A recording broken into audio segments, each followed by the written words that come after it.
Haziran ayı Avrupa savunma sanayisinde en yakın müttefiklerin gizli endüstriyel savaşını gözler önüne seren bir kırılmaya sahne oldu. Fransa ve Almanya Avrupa ordusu vizyonunun temel taşlarından biri olarak gördükleri 100 milyar avroluk 6. nesil savaş uçağı projesi FCAS'ı tamamen iptal etti. Siyasi ve teknolojik tartışmalara çözüm bulma çabaları sonuçsuz kaldı. Şimdi de planlanan diğer dev ortaklık olan Avrupa Süper Tankı projesinin de her an fişinin çekilebileceği konuşuluyor. Ukrayna Savaşı'nın Avrupa kapılarına dayandığı, Rusya'nın her yıl 1000'den fazla yeni tank ürettiği ve Atlantik'in ötesinde Pentagon'un F-35 tekeli kurduğu bir dönemde Avrupa'nın bu iki motor gücü neden ortak bir silah bile üretemiyor? 10-10 serimizin bu videosunda Fransa ile Almanya arasında çöken bu işbirliğine göz atacağız. Daha fazla içerik için GZT'yi takipte kalın.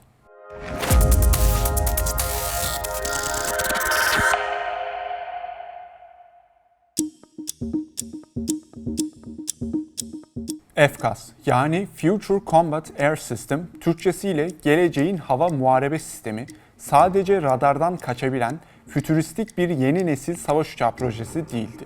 Bu, Fransa, Almanya ve İspanya'nın ortaklığında yürütülen ve Avrupa'nın önümüzdeki 50 yıllık askeri ve teknolojik kaderini bizzat şekillendirecek olan 6. nesil bir sistemler sistemiydi. Projenin tam merkezinde en gelişmiş hayalet teknolojisine sahip, radarlara yakalanmayan insanlı bir anajet uçağı yer alıyordu. Ancak bu jeti benzersiz kılan şey yalnız uçmayacak olmasıydı. Bu ana jete Remote Carriers adı verilen, yapay zeka yazılımlarıyla donatılmış ve gökyüzünde adeta tek bir organizma gibi sürü halinde hareket eden çok amaçlı insansız hava araçları eşlik edecekti. Bu otonom dronlar gerektiğinde düşman hava savunmasını yanıltacak, gerektiğinde ise ana jetten önce intihar saldırısı düzenleyebilecekti. Tüm bu karmaşık unsurlar ise ultra güvenli, kuantum siber saldırılara karşı dahi korumalı olan ve yapay zeka tarafından yönetilen bir muharebe bulutu yani Combat Cloud isimli askeri veri ağıyla anlık olarak birbirine bağlanacaktı. Bu siber ağ sayesinde uçaklar, dronlar, uydular ve hatta karadaki tanklar bile saniyeler içinde ortak istihbarat paylaşımı yapabilecekti. Aslında bu Avrupa'nın ilk ortak sistem fiyaskosu değil. Paris ve Berlin geçmişte Eurodrone adını verdikleri ortak bir askeri insansız hava aracı geliştirmeye çalışmış, ancak Almanların ağır ve silahsız bir gözlem dronu, Fransızların ise saldırı odaklı daha hafif bir İHA ısrarı yüzünden milyarlarca avro çöpe gitmişti. Keza İngiltere ve Fransa arasında daha önce denenen erken dönem insansız savaş uçağı projesi de yine ortakların birbirine güvenmemesi sebebiyle rafa kaldırılmıştı. FCAS yeni bir denemeydi. Kısacası bu sistem Avrupa'nın Amerika Birleşik Devletleri'ne, Pentagon'un küresel hegemonyasına ve pazar tekelini elinde tutan Amerikan F-35 uçaklarına olan askeri ve teknolojik bağımlılığını kökten ve tamamen bitirecek en büyük stratejik kozuydu. Paris ve Berlin bu projeyle dünyaya "biz de buradayız" mesajı vermek istiyordu. Ancak askeri kurmayların kağıt üstünde çizdiği bu kusursuz askeri rüya ve teknolojik vizyon yine savunma sanayi odaklarındaki açgözlü milyar dolarlık pasta savaşlarına, ulusal egolara ve endüstriyel korumacılık duvarına çarparak çok erken bir aşamada paramparça oldu. Kağıt üstündeki o muazzam 6. nesil rüyanın gerçeğin duvarına tosladığı o ana kırılma noktası aslında çok netti. Endüstriyel ego, kibir ve amansız bir liderlik savaşı. Fransa, Avrupa'daki köklü askeri havacılık mirasına ve bağımsız jet üretme geleneğine dayanarak en başından beri bu milyar dolarlık devasa projenin tek patronu yani mutlak lideri olmak istedi. Fransız savunma sanayisinin gözbebeği olan Dassault Aviation şirketi, Mirage ve Rafale gibi dünyaca ünlü, savaş meydanlarında kendini kanıtlamış jetleri geçmişte tamamen tek başına tasarlayıp Amerikalı rakiplerine rağmen küresel pazarda satmış olmanın getirdiği muazzam bir kurumsal özgüvenle hareket ediyordu. Dassault'un hırçın CEO'su Eric Trappier, masaya oturduğu ilk günden beri Fransız devletinin de desteğini arkasına alarak şu katı ve tavizsiz tezi savundu. Bu uçağın kokpitini, hayati önemdeki uçuş kontrol yazılımını, aerodinamik gövdesini ve ana mimari tasarımını biz, yani sadece Dassault yönetir. Airbus ve Alman mühendisleri ancak bizim çizdiğimiz projede bize kanat ya da gövde parçası üreten birer alt yüklenici, yani basit birer taşeron olabilir. Almanya tarafı ise Fransa'nın bu kibirli ve üstenci yaklaşımına çok sert bir diplomatik ve endüstriyel tepki gösterdi. Projenin devasa bütçesini Fransa ile kuruşu kuruşuna, yarı yarıya, yani tamamen eşit oranda fonlayan Berlin yönetimi, parayı veren taraf olarak Airbus aracılığıyla uçağın hem kritik teknolojisinde hem de yönetim mekanizmasında eşit söz hakkı talep etti. Projenin bütçesini Fransa ile yarı yarıya yani eşit oranda fonlayan Berlin yönetimi, Airbus aracılığıyla uçağın teknolojisinde ve yönetiminde eşit söz hakkı talep etti. Airbus milyarlarca avro yatırıp sadece kanat üreten bir taşeron olmayı reddetti. Bu endüstriyel restleşme absürt boyutlara ulaştı. Ülkelerin teknoloji devleri uçağın pilot kokpit tasarımını ve pilotun önündeki dijital ekranların yazılımını kimin geliştireceği gibi temel bir konuda bile tam 4 yıl boyunca tek bir adım yol alamadı. Sanayi odalarında kapalı kapılar ardında yapılan toplantılar, karşılıklı suçlamalar ve restleşmelerle birer kör düğüme dönüştü. Müttefiklik ruhunu tamamen yok eden bu sanayi savaşı, projenin takvimini yıllarca geciktirdi ve sonunda sabrı taşan tarafların masayı tamamen devirmesiyle 100 milyar avroluk rüyanın sonunu getirdi. Görünürde kokpit tasarımı ve iş paylaşımı gibi sığ tartışmalara kitlenen bu 100 milyar avroluk fiyaskonun arkasındaki en büyük, en karanlık ve en gizli sebep Paris ile Berlin arasında yaşanan derin bir teknoloji paylaşımı korkusu ve güvensizlikti. Fransız havacılık devi Dassault onlarca yıldır tamamen kendi öz kaynaklarıyla ve devletin stratejik desteğiyle uçağın beyni sayılan çok gizli uçuş kontrol yazılımlarını, gelişmiş radar algoritmalarını ve uçağı radarda görünmez kılan hayalet uçak teknolojisini sıfırdan geliştirmişti. Dassault bu teknolojinin kodlarını Alman mühendislerle paylaşmayı kesinlikle ve katı bir biçimde reddetti. Fransız savunma bürokrasisi ve Elysee Sarayı'ndaki karar vericiler bu kararı alelade bir ticari sır değil, doğrudan bir ulusal egemenlik ve varoluş meselesi olarak gördüler. Fransız diplomatlar ve kurmaylar kapalı kapılar ardında şundan endişe ediyordu. Eğer bu ortaklık hayata geçseydi, ama yarın bir gün siyasi veya askeri bir kriz yüzünden bozulsaydı, Almanya, Fransa'nın onlarca yılda milyarlarca avro harcayarak ürettiği jet teknolojisinin çekirdeğini bedavaya öğrenmiş olacaktı. Almanya ise Avrupa'nın ortak geleceği diye yola çıkan en yakın müttefikinin bu katı ve korumacı yaklaşımını tam bir güvensizlik, samimiyetsizlik ve teknolojik sömürü olarak nitelendirdi. Bütçenin yarısını ortaya koyan Almanya, uçağın beynine de erişebilmek istiyordu. Sonuç olarak milyarlarca avroluk devasa bütçeyi vermesi istenen ama uçağın en kritik, en stratejik çekirdek teknolojisine ve kozmik odasına dokunulmasına asla izin verilmeyen Berlin yönetimi bu ortaklığı finanse etmenin Almanya için hem ekonomik bir intihar hem de teknolojik bir esaret anlamına geleceğini kabul etti. Fransa'nın teknolojisini müttefikinden kıskançlıkla saklaması ortaklık zeminini kökten dinamitledi ve projeyi finanse etmenin anlamsız olduğunu gören Berlin'in son restiyle ipler tamamen koptu. Taraflar projeye son verdi.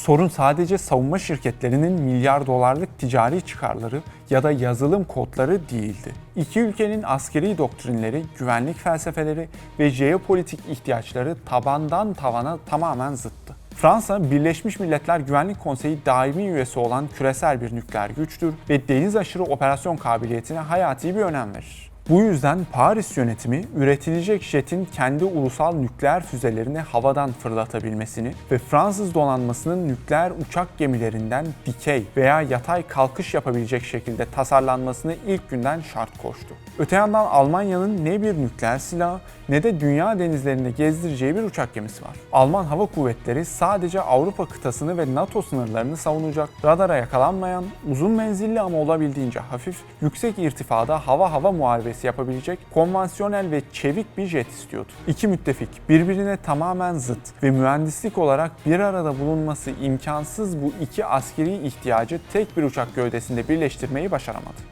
İşte bu kör düğümün yaşandığı günlerde Berlin'deki siyasi irade projeye dair net bir tutum ortaya koydu. Almanya şansölyesi Friedrich Merz şu sözleri kullandı. Çok somut konuşmak gerekirse Fransızların yeni nesil savaş uçaklarında hem nükleer silah taşıma kapasitesine hem de uçak gemisine iniş kalkış yapabilme özelliğine ihtiyacı var. Alman federal ordusu olarak bizim şu anda böyle bir şeye ihtiyacımız yok. Bu profil uyuşmazlığı projeyi çözümü zor bir çıkmaza sürükledi. Şimdi ise gözler Almanya ile Fransa arasındaki diğer dev projeye çevrilmiş durumda. MGCS yani Main Ground Combat System, ana kara muharebe sistemi.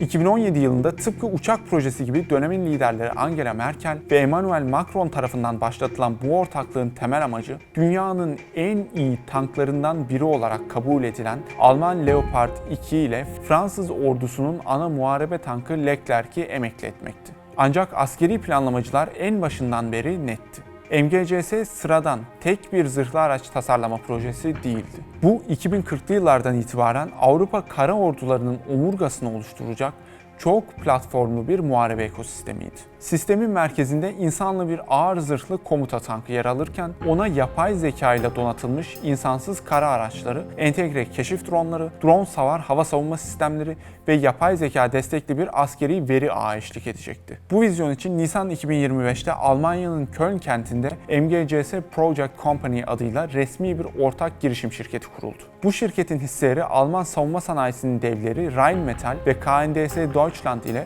Fransız KNDS France ve Thales arasında %25'er oranla eşit olarak bölüşüldü. Fakat FCAS projesinin Haziran 2026'daki ani çöküşü bu ortaklık yapısının üzerine tam bir kabus gibi çöktü. Fransa Cumhurbaşkanı Macron'un geçmişte yaptığı "eğer uçak projesi çökerse tank projesi de aynı kaderi paylaşır" uyarısı gerçeğe dönüşmek üzere. Rheinmetall Genel Müdürü Armin Paperga, tank projesinde iplerin kopma noktasına geldiğini şu sözlerle ifade etti: "Fransa'nın MGCS projesinden tamamen çıkma riski her zaman var. Henüz hiçbir şey kararlaştırılmadı. Ancak Paris yönetimi projeye ayıracağı bütçeyi radikal bir şekilde keserek önceki planların yarısından daha azına düşürmeyi planlıyor." Paperger ayrıca projenin başından beri şirketlere sadece 25 milyon avro gibi komik bir fonlama aktarıldığını da ekledi. Ortakların birbirine karşı duyduğu bu derin jeopolitik güvensizlik dalgası tıpkı uçakta olduğu gibi tank projesinde endüstriyel bir kör düğme sürükledi. Üstelik tarafların bu ortak projeye ne kadar az güven duyduğunu gösteren somut örnekler var. Her iki taraf da kendi ulusal tank projeleri üzerinde çalışıyor. Yani MGCS projesinin başarılı olacağı konusunda tarafları ikna etmeyi başarabildiği pek söylenemez. Tank projesindeki krizin temelinde Berlin'in projeye sonradan dahil ettiği bir sanayi devi yatıyor. Alman savunma sanayisinin amiral gemisi Rheinmetall. İlk başta proje Fransız devlet şirketi Nexter ile Alman Krauss-Maffei-Wegmann şirketlerinin 50-50 ortaklıkla kurduğu KNDS grubu üzerinden tasarlanmıştı. Bu dengeli yapı Paris ve Berlin'e eşit güç veriyordu. Ancak Almanya kendi iç savunma lobilerini gözeterek projeye 3. ortak olarak Rheinmetall'i de dahil etti. Ayrıca Rheinmetall'in katılmasını gerektirecek argümanlardan biri olarak şirketin tank yapımındaki bilgi ve birikimi öne sürüldü. Rheinmetall'in masaya oturmasıyla birlikte projenin iş paylaşımı dengesi Fransa'nın aleyhine tamamen bozuldu. Fransız savunma bürokrasisi ve siyasetçileri tankın ana üretim rollerinin, motor teknolojisinin ve kritik sistem entegrasyonunun Alman şirketleri tarafından adeta yutulduğunu ileri sürdü. Projenin tamamen Berlin güdümlü bir Alman sanayi operasyonuna dönüştüğünü savunarak adeta isyan bayrağını çektiler. Almanların bu adımının ardından seneler süren keskin tartışmalar başladı ve proje yıllarca bloke edildi. 2025 yılında kurulan 4 şirketli ortaklık ile Rheinmetall masadaki yerini artık sağlamlaştırmış oldu. Ancak Fransızların bu konudaki tepkisi yine de devam ediyor. Tank projesindeki kavganın bir diğer boyutu kelimenin tam anlamıyla bir namlu ve mühimmat savaşıdır. Bir tankın en stratejik parçası onun ana silah sistemidir. Fransız savunma şirketi Nexter yeni nesil tankın kalbine kendi geliştirdiği devasa 140 mm'lik Ascalon topunu yerleştirmek istiyor. Alman Rheinmetall ise dünya genelinde kabul gören top teknolojisindeki üstünlüğünü korumak adına kendi üretimi olan 130 mm'lik yüksek teknolojili topu entegre etmekte ısrarcı. Bu sadece teknik bir detay değil. Tankı kimin topuyla üretirseniz önümüzdeki 40 yıl boyunca o tankı satın alacak tüm ülkelere milyarlarca avroluk mühimmatı ve yedek parçayı da siz satarsınız. İki ülkede küresel pazardaki bu devasa silah tekelini birbirine kaptırmak istemediği için ortak tankın kalbini bir türlü seçemiyor. Bu kör düğüm askeri planlamacıları her iki namluyu da destekleyebilecek ortak bir gövde tasarımı üzerinde çalışmaya zorlasa da maliyetler ve lojistik riskler iki katına çıkıyor. Üstelik bu gecikme Ukrayna'daki modern savaş doktriniyle birlikte tankın gelecekteki rolünün sorgulanmasına yol açıyor. Fransa, Eurosatory fuarında kendi Ascalon kulesine sahip geçici tank çözümlerini sergileyerek Berlin'e karşı elini güçlendirmeye çalışıyor. Rheinmetall ise Leopard 3 gibi alternatif Alman projelerini masada tutarak Paris'e projenin alternatifsiz olmadığını hatırlatıyor. Sonuç olarak iki başkentin ulusal sanayilerini koruma arzusu Avrupa'nın ortak savunma sanayi vizyonunu tamamen felç etme noktasına getiriyor. Şirketlerin bu amansız kavgası yüzünden MGCS projesi o kadar yavaş ilerledi ki ortak tankın ancak 2040 veya 2045 yılında seri üretime geçebileceği açıklandı. İşte bu durum projeye öldürücü darbeyi vuran zamanlama krizini doğurdu. Fransa kara ordusunun elindeki Leclerc tankları yaşlanıyor ve askeri raporlara göre 2030'ların sonuna doğru tamamen ömürlerini dolduruyor. Fransa'nın yeni bir tank için 2045 yılını bekleyecek finansal ve askeri lüksü yok. Bu yüzden Paris acil ihtiyaç olarak kendi ara tank programlarını bütçe kaydırmaya başladı. Almanya ise Ukrayna Savaşı sonrası değişen tehdit algısı nedeniyle zaten beklemeyi bıraktı. Berlin, Rheinmetall ve KNDS Deutschland ortaklığıyla tamamen Alman teknolojisine dayanan Leopard 3 projesini geliştirmeye başladı. Ortaklık artık aslında sadece kağıt üstünde bir hayalden ibaret. FCAS projesinin resmen ölmesinin ardından Almanya'nın hava kuvvetlerini geleceğe nasıl taşıyacağı sorusu gündeme geldi. Berlin'in askeri kulislerinde şu an harıl harıl konuşulan en güçlü senaryo Almanya'nın yönünü İngiltere'ye çevirmesi. İngiltere, İtalya ve Japonya, FCAS'a rakip olarak GCAP adı verilen başka bir 6. nesil savaş uçağı projesi yürütüyor. Proje oldukça takvime uygun ve hızlı ilerliyor. Almanya Başbakanı Merz'in savunma danışmanları, FCAS enkazından çıkan finansal kaynağın GCAP projesine aktarılmasını ve Almanya'nın bu konsorsiyuma 4. büyük ortak olarak dahil olmasını öneriyor. Nitekim projenin İtalyan ortağı Leonardo'nun CEO'su Lorenzo Mariani, FCAS'ın çöküşünün hemen ardından yaptığı resmi açıklamada Berlin'in katılımının mükemmel bir güç katacağını belirterek Almanya'ya yeşil ışık yaktı. Ancak Japonya yeni bir ortağın uçağın 2035'teki teslimat takvimini geciktirmesinden ciddi şekilde endişe ediyor. Berlin'in önündeki diğer senaryo ise hazır alım yapmak. Yani Amerika'dan daha fazla F-35 hayalet uçağı tedarik etmek. Ancak bu seçeneğe de şüpheyle yaklaşılıyor. Çünkü F-35'in bakım ve yazılım kodlarının tamamen Pentagon'un tek elinde olması Alman egemenliğini kısıtlama riski taşıyor. Tam da bu noktada İsveçli savunma sanayi devi Saab'ın adı kulislerde geçmeye başladı. 6. nesil teknolojiler için gizli bir konsept üzerinde çalışan İsveç, FCAS enkazından kaçan Almanya için daha esnek ve teknoloji paylaşımına açık bir ara formül sunabilir. Fransa ve Almanya arasındaki bu endüstriyel savaşın ulusal egoların ve sanayi korumacılığının tek bir net kazananı var. Amerika Birleşik Devletleri ve onun dev savunma şirketleri. Paris ve Berlin, biz kendi göbeğimizi kendimiz keseceğiz, Avrupa ordusunu kuracağız deyip bir yandan FCAS projesindeki gibi birbirinin kuyusunu kazarken Polonya'dan Hollanda'ya, İtalya'dan Finlandiya'ya ve hatta bizzat Almanya'ya kadar neredeyse tüm Avrupa ülkeleri milyarlarca dolar ödeyerek Amerikan F-35 jetlerini satın almak için Pentagon'un kapısında sıraya girdi. Ukrayna Savaşı'nın Avrupa kapılarına dayandığı, Rusya'nın her yıl 1000'den fazla yeni tank ürettiği bu kritik dönemde Avrupa'nın iki motor gücü ortak bir namlu standardında bile uzlaşamadı. Avrupa'nın stratejik özellik rüyası sanayi hırsları yüzünden Washington'un silah fabrikalarına teslim oldu. Bu gelişmeler elbette ABD dışında başka aktörlere de Avrupa pazarında yayılma fırsatı sunuyor. Örneğin Türkiye. Ortak projelerde başarısız olan, ancak bir yandan da ABD'ye bağımlı olmak istemeyen Avrupa ülkeleri yakın gelecekte Türk savunma sanayine yönelebilir. Bunun en somut örneklerinden biri, Berlin'in Alman medyasına konuşan kaynaklara göre Amerikan Tomahawk füzelerine alternatif olarak Türk Tayfun Block 4 füzelerini değerlendirmesi. Bundan bağımsız olarak Avrupa'da Türk savunma sanayisinin yükselişi büyük hayretle takip ediliyor. Avrupalı şirketler Türk şirketlerle ortaklıklara sıcak bakmanın da ötesinde aktif bir şekilde bu ortaklıkları kovalıyor. Avrupa kendi içinde bürokrasiyle boğuşup milyarlık projeleri batırırken Türkiye'nin Aselsan, Roketsan ve Baykar gibi devleriyle tamamen yerli ve bağımsız bir ekosistem kurması bugün Berlin'i bile Ankara'nın kapısını çalmaya zorlayabilir. Avrupa'nın müttefiklik rüyası bir kez daha çökerken Türk savunma sanayi kıtanın göbeğindeki en gerçekçi ve en güçlü alternatiflerinden biri olarak yükseliyor. Milyarlarca avroluk bütçeler, ulusal çıkarların ve ekonomik egoların duvarına çarparak FCAS projesinde paramparça oldu. Fransa kendi nükleer yalnızlığına çekilirken Almanya rotasını Atlantik ötesine ve yeni ortaklıklara çeviriyor. Kıta Avrupası tarihin en büyük güvenlik krizlerinden birini yaşarken kendi içinde bölünmüş ve çaresiz bir görüntü sergiliyor. Benzer içerikler için GZT'yi takip etmeyi, videolarımızı kaçırmamak için abone olmayı unutmayın. Fransa ve Almanya Avrupa Ordusu vizyonunun temel taşlarından biri olarak gördükleri 100 milyar avroluk 6. nesil savaş uçağı projesi FCAS'ı tamamen iptal etti. Siyasi ve teknolojik tartışmalara çözüm bulma çabaları sonuçsuz kaldı. Şimdi de planlanan diğer dev ortaklık olan Avrupa Süper Tankı projesinde her an fişinin çekilebileceği konuşuluyor. Ukrayna Savaşı'nın Avrupa kapılarına dayandığı, Rusya'nın her yıl